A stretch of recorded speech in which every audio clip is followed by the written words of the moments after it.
bienvenidos a una emisión más de su programa en Salud con los Expertos. El día de hoy queremos platicar acerca de una enfermedad rara también, y el día de hoy tenemos la fortuna de contar con la participación de siempre de la doctora Juana Inés Navarrete, la coordinadora médica de Cebras México. Muchas gracias, doctora. Y también tenemos la fortuna de contar con el especialista en genética médica perinatal, el doctor Jaime Azael López Valdés, quien el día de hoy, además de acompañarnos del Hospital Centenario Miguel Hidalgo, de allá del estado de Aguascalientes, y ya ha tenido la oportunidad de platicarnos de diversos temas en torno a las enfermedades raras, queremos el día de hoy platicarles acerca de una enfermedad rara llamada alfamanosidosis. Queremos saber un poquito más del tema y para eso invitamos a nuestro querido doctor Jaime. Muchas gracias, doctor, por acompañarnos el día de hoy y bueno, sea usted bienvenido. Hola, muchas gracias por la invitación. Bueno, pues a mí me da mucho gusto tener con nosotros al doctor Jaime López. Él es un experto en muchas de las enfermedades raras. Es un agente joven, pero muy estudioso, que él ha sido pionero en muchas de estas enfermedades raras aquí en nuestro país, tanto para el conocimiento, el diagnóstico y el tratamiento de ellas, por lo cual me siento muy honrada y muy contenta de tenerlos una vez más con nosotros. Nos va a hablar sobre una de las enfermedades raras de cuestión somal poco conocidas, que es la alfa-amanidosis. Muchas gracias, doctor, y bueno, con mucho gusto lo escuchamos. Muchas gracias por la invitación. Jacqueline, muchas gracias, doctora Juanita, por la invitación, les agradezco. Bueno, hoy les voy a hablar sobre la alfa-manosidosis.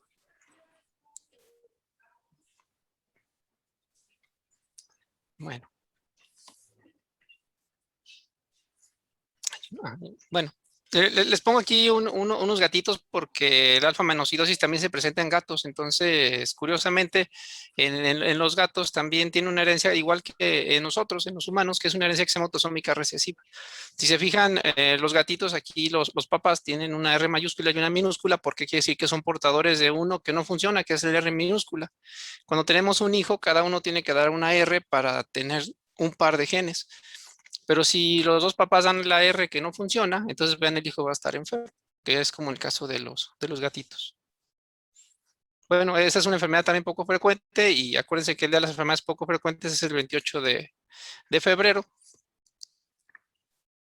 Y ese es el cartel de este año en el cual, este es el lema de este año que fue somos muchos, raros somos fuertes y estamos orgullosos. Esa es una foto de una fenilcetonúrias, más o menos de los años 50, 60, y es muy importante esta foto porque fue de las primeras en las cuales se mostraba cómo una enfermedad metabólica puede ser tratada de manera temprana. Aquí la pregunta es si los dos están sanos o enfermos. Claramente se ve que el de la izquierda está enfermo, pero también la niña de la derecha está enferma, pero ella recibió un diagnóstico y un tratamiento temprano. El metabolismo es una serie de reacciones químicas que suceden en la cual nuestro cuerpo funciona adecuadamente. Estas vías metabólicas funcionan por medio de unas proteínas especiales que se llaman enzimas. Estas enzimas lo que hacen es que el metabolismo funcione adecuadamente. Hay un grupo, cuando estas vías metabólicas no funcionan, se llaman trastornos metabólicos hereditarios. Hasta el año pasado se llamaban errores innatos de metabolismo. En este artículo de este año ellos mencionan que ya se debe de llamar trastornos metabólicos hereditarios, en los cuales son enfermedades de causa genética que ocasionan que alguna vía metabólica no funcione adecuadamente. ¿Y qué es lo que pasa en esas enfermedades? Bueno, que es como una fábrica en la cual una sustancia se tiene que convertir a otra por medio de como les decía, por la flechita, la A se convierte en B, la B en C, y se convierte por medio de una enzima. La flecha es una enzima o una proteína especial que hace que se convierta en otra. Por ejemplo, la B, cuando ya no se puede convertir, bueno, se empieza a acumular la B y esta B se convierte en sustancias diferentes que por lo general son tóxicas para el cuerpo, y como ya no hay C, también la deficiencia de producto ocasiona enfermedad. Algo interesante es que en el 2019 salió una clasificación de los trastornos hereditarios metabólicos y vean cómo son 1100 enfermedades diferentes que están agrupadas en 130 grupos. Y 2 años después, en este año, salió otro artículo en el cual ya son 1450 enfermedades metabólicas. Entonces, imagínense cómo el conocimiento va cambiando totalmente. Entonces, es muy importante conocer estas enfermedades porque muchas tienen tratamiento y podemos modificar su historia natural. Una de estas enfermedades es la alfa-manosidosis, que es una enfermedad ultra rara, es de las menos frecuentes, que se debe a un depósito lisosomal causado por la deficiencia de una enzima que se llama alfa-manosidasa. Fue descrita por primera vez por el doctor Ockerman en 1967 y lo describió como una enfermedad que recordaba el síndrome de Horler. El síndrome de Horler es una enfermedad que se llama mucopolisacaridosis y de hecho es el diagnóstico diferencial de esta enfermedad. Su epidemiología se considera que hay más o menos de 1 a 2 por millón de personas con esta enfermedad, pero en México no hay ninguno descrito, no hay ninguno reportado. Fíjense que este es un estudio en el que estudiaron 1,010 personas que sospechaban de mucopolisacaridosis. El primer paso a 158 les detectaron la mucopolisacaridosis, en 835 que eran negativos les hicieron otros estudios. Tanto de espectrometría como genéticos, y encontraron 4 pacientes con alfa-manosidosis. Entonces, para que vean qué difícil es encontrar este tipo de enfermedades. Esta es una base de datos en la cual se describen los pacientes que están descritos hasta la fecha en todo el mundo. Imagínense, son 191. Aquí se ve como, miren, la mayoría son hombres, 103. Los datos clínicos están reportados también y las mutaciones o los defectos genéticos que se han encontrado. Estas son por países, en países también en esta misma base de datos, como en Alemania hay más pacientes descritos, en Estados Unidos 22, y vean cómo en cada país hay muy poquitos. Y en México no tenemos ninguno descrito, sí debe de haber pacientes, pero ese es nuestro reto, encontrarlos para poderlos apoyar. La herencia es una herencia que se llama autosómica recesiva, como ahorita les platicaba con los gatitos. Es una herencia en la cual los papás son portadores, quiere decir que tienen un gen que está enfermo, que está en morado, y uno sano que está en azul. Cuando los dos papás dan el azul, el niño va a estar sano. Si los dos dan el morado, va a estar enfermo. Es una enfermedad que se presenta cuando los papás son portadores, y cuando los papás tienen un hijo enfermo, hay un 25% de posibilidades de que tengan otro hijo enfermo también, y 75% de que esté sano. ¿A qué se debe esta enfermedad? Bueno, se debe a una enfermedad, a una deficiencia de un gen que se llama MAN2B1, que codifica para una proteína que tiene una función que se llama exoglicosidasa. Lo que se encarga es de cortar unos oligosacáridos que se llaman N-oligosacáridos para que no se vayan acumulando. Cuando no se cortan adecuadamente, se empiezan a acumular. Aquí vengan como esas tijeritas que es la enzima de la alfa-manosidasa, cuando no funciona adecuadamente, se empieza a acumular estos N-oligosacáridos, y es lo que ocasiona que en la célula empieza a disfuncionar. La célula tiene diferentes compartimentos, tiene el núcleo, la mitocondria, y tiene uno que se llama el lisosoma. En el lisosoma es donde funciona esta enzima. Cuando esta enzima no degrada esta sustancia, se empieza a acumular y es lo que causa que la célula deje de funcionar. También se sabe que hay otras vías también de metabólicas que se alteran cuando esta enzima empieza a fallar. ¿Cómo podemos sospechar esta enfermedad? Bueno, estos son los síntomas que pueden tener. Pueden tener discapacidad intelectual, problemas auditivos, alteraciones pulmonares, cardíacas, infecciones frecuentes, casi siempre antes de los 10 años de edad. Pueden nacer con hidrocefalia o con pie equinovaro. Pueden tener alteraciones musculoesqueléticas, ahorita les digo de cuáles. Pueden tener debilidad, ataxia, que es un problema de equilibrio, y también una facies que se llama facies gruesa, en la cual tienen una facies en la cual tienen unos rasgos muy característicos. La alfa-manosidosis se divide en 3 tipos, en leve, moderada y severa, de acuerdo a la evolución de la enfermedad. Algunos dicen que es nada más 2 tipos, que la leve moderada es como un continuo y el severo es la más grave. La leve empieza después de los 10 años de edad, es un curso lento, pero es progresivo y llegan los pacientes a edad adulta. La moderada también empiezan antes de los 10 años, pero también va progresando, pero también llegan a edad adulta. En el caso severo, la enfermedad empieza en niños más pequeños y progresa rápido, incluso hasta pueden fallecer. Esta es la fase característica de los pacientes. Esos son 2 gemelos que son los que más se han estudiado. Ellos tienen, vean aquí como su Aquí los estudiaron de acuerdo a su edad. Vean, aquí tienen 18 meses, luego 8 años y luego 27 años. Llama la atención, vean cómo la cara es muy característica, se ven como muy cabezoncillos, tienen el frontal más prominente, el puente nasal deprimido y los labios gruesos. Esto le llaman también facies gruesa. Y vean, conforme avanza la edad, incluso vean cómo la facies es muy, muy característica y recuerda mucho a los pacientes con mucopolisacaridosis. Por eso, cuando el estudio genético sale normal para mucopolisacaridosis o enzimático, hay que estudiar esta enfermedad. En los primeros 10 años de edad empiezan con infecciones frecuentes, porque como les decía, tienen inmunodeficiencia y después tienen problemas de hipoacusia progresiva, la facies que les decía, y retraso en el desarrollo. Aparentemente también van perdiendo habilidades y es algo que nos puede hacer sospechar de esta enfermedad. Vean, aquí están los datos. Esta página se les recomiendo, es una página en la cual está abierta al público, en la cual podemos ver mucha información sobre esta enfermedad. Empiezan al inicio antes de los 10 años de edad con otitis, como les decía, hipoacusia, deterioro cognitivo del lenguaje y motor. Habilidades que ya desarrollaban las empiezan a perder y al nacimiento pueden tener hidrocefalia antes del primer año de vida o pie equinovaro. Posteriormente, entre los 10 y 20 años de edad, empiezan con debilidad muscular progresiva, alteraciones esqueléticas, por ejemplo, pueden tener poliartropatía y pueden tener problemas de columna desviada como escoliosis.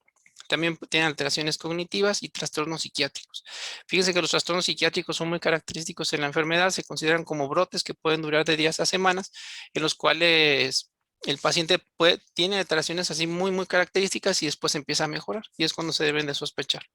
En la edad adulta son dependientes de sus cuidadores, pero no hay mucho descrito sobre la esperanza de vida de esta enfermedad.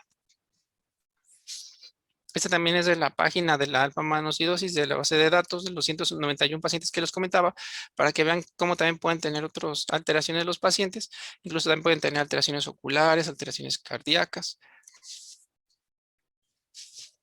Este es un ejemplo de las alteraciones óseas que pueden tener. Vean cómo las vértebras, aquí tienen una cifosis muy, muy marcada y posteriormente le hicieron cirugía para corregir las alteraciones. Pero vean aquí cómo las vértebras tienen una forma muy característica que nosotros le llamamos disostosis múltiple o en pico del oro. Y es muy, muy característica de estas enfermedades y por eso recuerda mucho a las mucopolisacaridosis. También pueden tener, este es un paciente también vean la cadera, aquí se ve la cadera y vean cómo va progresando también la artropatía en la cadera. Ven, aquí se ve cómo el cuello femoral va alterándose completamente conforme avanza la edad del paciente. Por eso tienen poliartropatía. Entonces, ¿cómo debemos sospechar esta enfermedad? Bueno, empiezan con infecciones recurrentes o infecciones frecuentes del oído, alteraciones de la cara que le llamamos nosotros dismorfias como genetistas, que es lo de la frente prominente, que les dice que le llaman facies gruesa, la discapacidad intelectual que es progresiva, problemas psiquiátricos, las alteraciones motoras y esqueléticas, y también alteraciones óseas. Les voy a presentar un video sobre unos pacientes que son de Europa para que los vean, son hermanos.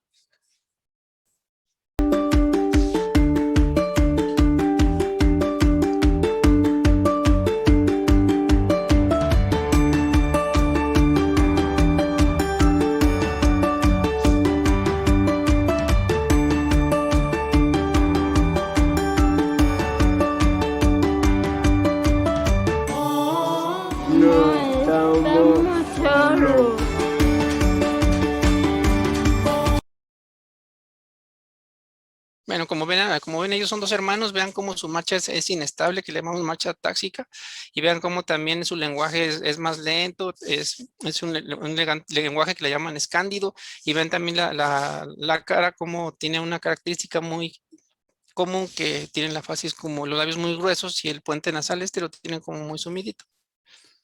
Bueno. ¿Cómo se diagnostica esta enfermedad o cómo la debemos ya cuando la sospechamos? Bueno, lo primero es que nosotros como médicos hacemos una clasificación de síntomas. De acuerdo a los síntomas que tiene el paciente, vamos viendo si tiene alguno de estas características. Y antes de los 10 años buscamos si tiene retraso en el lenguaje, problemas auditivos, retraso en el desarrollo, alteraciones motoras o que sea muy flexible, las alteraciones faciales, infecciones, crecimiento del hígado del vaso o hernias. Y después de los 10 años también se agrega ataxia, alteraciones psiquiátricas, alteraciones esqueléticas o discapacidad intelectual.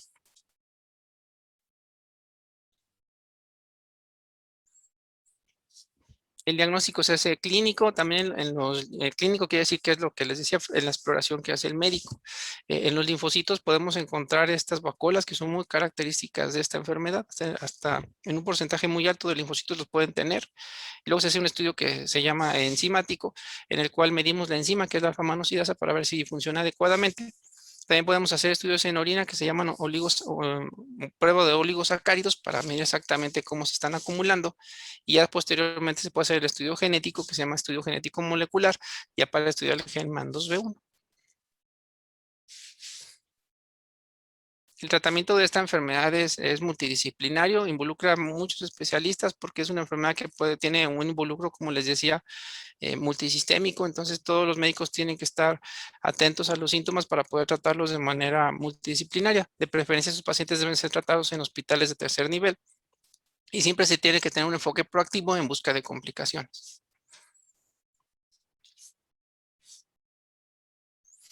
Hay dos tratamientos que son los específicos para esta enfermedad. Uno es el trasplante de médula ósea o de células madre.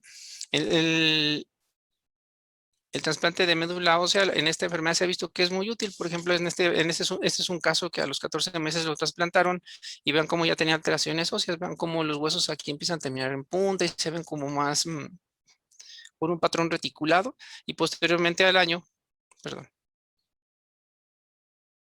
al año de edad, o sea, a los 2 años de edad, vean cómo ya este patrón incluso cambió. Y aquí también lo que hicieron fue medir los oligosacáridos en la orina y vieron cómo conforme avanzaba la edad estos oligosacáridos empezaban a mejorar. Hay un medicamento también que se llama terapia de reemplazo enzimático en el cual se da la enzima que está faltante en esta enfermedad y también se ha visto que tiene mucha mejoría a los pacientes. Ese es un estudio en el cual se analizaron los dominios cuando les daban este medicamento a las personas y este es los casos controles que en placebo que no les daban medicamento y aquí cuando les daban el medicamento y vean cómo considerablemente después de que pasa el tiempo van mejorando en lo que ellos valoraban. Llama la atención que este medicamento de preferencia se tiene que dar antes de los 10 años de edad. Cuando se da después ya el beneficio es menor. Entonces por eso es muy importante siempre diagnosticar a los pacientes de manera temprana. Este es un estudio de investigación en gatos. Aquí ya es la terapia génica. Estos lo que hacen es hacer algo que se llama vector en el cual se inyecta el gen de interés en un virus y luego el virus se llama adenovirus, están modificados y este adenovirus se pone directamente en el cerebro y vean cómo se modificó. Por ejemplo, aquí en los no tratados, vean cómo se forman las vacuolas de todo el material que se está acumulando. Ya cuando los empiezan a tratar, vean cómo van mejorando y en los gatos normales, o sea que no tienen la enfermedad, vean cómo se parecen mucho. Entonces vean cómo esta terapia génica sí es útil en estos modelos. Ojalá pronto llegue también a los pacientes. Esta es una página que se llama Clinical Trials, en el cual se ponen todos los estudios que están disponibles a la fecha sobre una enfermedad. En alfa-menocidosis actualmente hay 26 estudios que se están llevando a cabo en todo el mundo y vean esos estudios actualmente están viendo la terapia de reemplazo, biomarcadores, historia natural e incluso también el trasplante. Esta es una enfermedad que tiene una progresión lenta, incluso en décadas. Pueden tener deterioro muscular y esquelético. En la etapa avanzada pueden requerir incluso sillas de ruedas y pueden tener muerte temprana por infecciones graves, por la inmunodeficiencia que presentan. Casi siempre dependen de un cuidador, pero el pronóstico a largo plazo es malo. Nuestro reto es cambiar la historia de las enfermedades haciendo un diagnóstico temprano. Muchos de nuestros pacientes, nosotros es la historia así la tenemos porque llega nuestro paciente de primera vez, le hacemos el diagnóstico, le damos tratamiento, pero como ya el diagnóstico nos tardamos en realizarlo, aunque llegue con nosotros, entonces ya las complicaciones, aunque le demos tratamiento, no se pueden revertir. Como son enfermedades que tienen riesgo que se presenten también en sus hermanos, cuando nace un hermanito recién nacido, le tomamos la prueba, incluso se pueden hacer estudios hasta la etapa fetal. Nace el hermanito, si está enfermo, se le da tratamiento temprano y vean cómo cambia totalmente la historia natural de la enfermedad. Como conclusiones, la alfa-manocidosis es un trastorno hereditario del metabolismo. Es una enfermedad ultra rara. Acuérdense que aquí en México no tenemos pacientes diagnosticados. Hay 3 tipos clínicos, el leve, el moderado y el severo. Se debe sospechar en personas que tienen afección neurológica, esquelética y psiquiátrica, más en niños que tienen hidrocefalia o que tienen pie equinovarro antes del año de edad y posteriormente empiezan con infecciones frecuentes como otitis y después empiezan con deterioro ya sea motor o con debilidad o cognitivo. Se deben diferenciar de las mucopolisacaridosis y el manejo es multidisciplinario y también el tratamiento específico con trasplante de médula o terapia de reemplazo enzimático. Estos son los modelos felinos de alfa-manosidosis y la herencia que les decía en la cual cuando los papás tienen un hijo, hay 25% de posibilidades de que se vuelva a repetir. Por eso es muy importante siempre, nosotros damos algo que se llama asesoramiento genético, en el cual explicamos a la familia qué posibilidades tiene y cuál es el manejo indicado para cada una de estas enfermedades. Muchas gracias por la invitación y les agradezco su atención. Muchísimas gracias, doctor, por su excelente participación. La verdad es que muy importante todo lo que comenta. Bastante información, pero bastante también digerible para todos los que lo estamos escuchando, tanto la parte médica como la parte de la sociedad y los pacientes. Y yo tengo aquí, Juanita, no sé si tengas un comentario antes, también tengo 3 preguntas. Sí. Adelante, claro, por favor. No, sí, bueno, primero agradecer al doctor su excelente presentación. 2, en unos cuantos minutos nos dijo lo más importante de la enfermedad, y es muy importante que se diagnostique, porque como usted dice, es una enfermedad ultra rara, pero en México no se tiene conocimiento de esta enfermedad, o muy pocos conocen esta enfermedad, y lo importante es, otra vez decimos nuestro lema, pensemos en cebras, pensar en la enfermedad. ¿Y por qué es importante hacer un diagnóstico temprano? Porque ya nos los dijo el doctor Jaime muy bien en su plática, porque hay tratamiento. Eso es lo importante. Y el tratamiento va a cambiar la vida de estos niños, la calidad de vida. Entonces, y cómo van a poder ser niños con retraso mental, con secuelas en el crecimiento neurológico, en fin. Si se diagnostica temprano, como ya hay tratamiento, estos niños les damos la oportunidad de tener una mucho mejor calidad de vida, una vida casi sana. Muchas gracias, doctor, por su excelente presentación. Gracias, doctora. Muchas gracias, doctor Jaime. Y como lo dice la doctora, y entre más rápido por aquello de la edad también que nos comentó, pues es todavía más importante, ¿no? Como todas las enfermedades raras que requieren de un diagnóstico temprano. Doctor, yo tengo aquí una pregunta. Dice, ¿cuáles son los síntomas clave para considerar si la enfermedad es leve, moderada o severa? Ya ve que nos decía que se divide en 3 fases, por decirlo así. ¿Cuáles serían las claves para cada una de ellas, lo más general posible? Bueno, la forma leve moderada se considera un espectro nada más, casi siempre lo dividimos en 3, pero en la literatura se menciona que es de leve a moderada y la severa. La leve a moderada empieza antes de los 10 años de edad y son niños que van de manera progresiva con infecciones, hipoacusia, después de los 10 años empiezan con alteraciones motoras.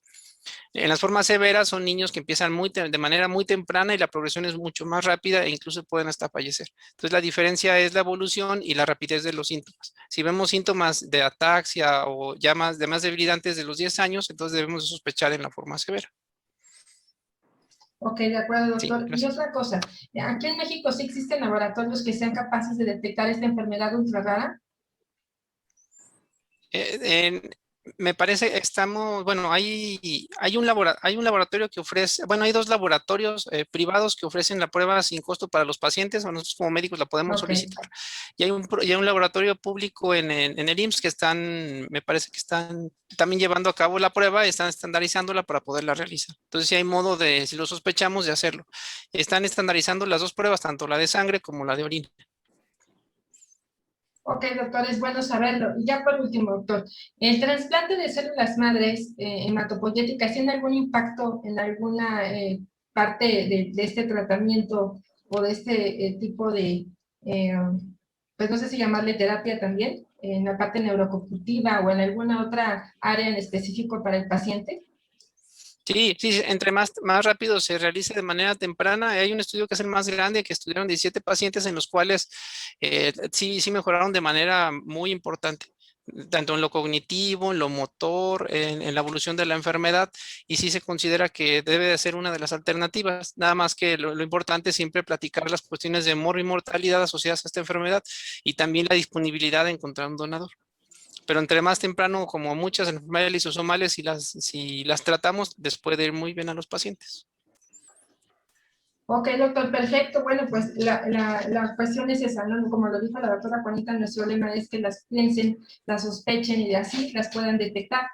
Yo les agradezco mucho, como siempre, gracias, doctor Jaime, por su disponibilidad de siempre, su disposición en poder contribuir a la información que nosotros por este medio transmitimos, tanto a la sociedad, la comunidad de pacientes, así como a toda la población, pero sobre todo también a los profesionales de la salud.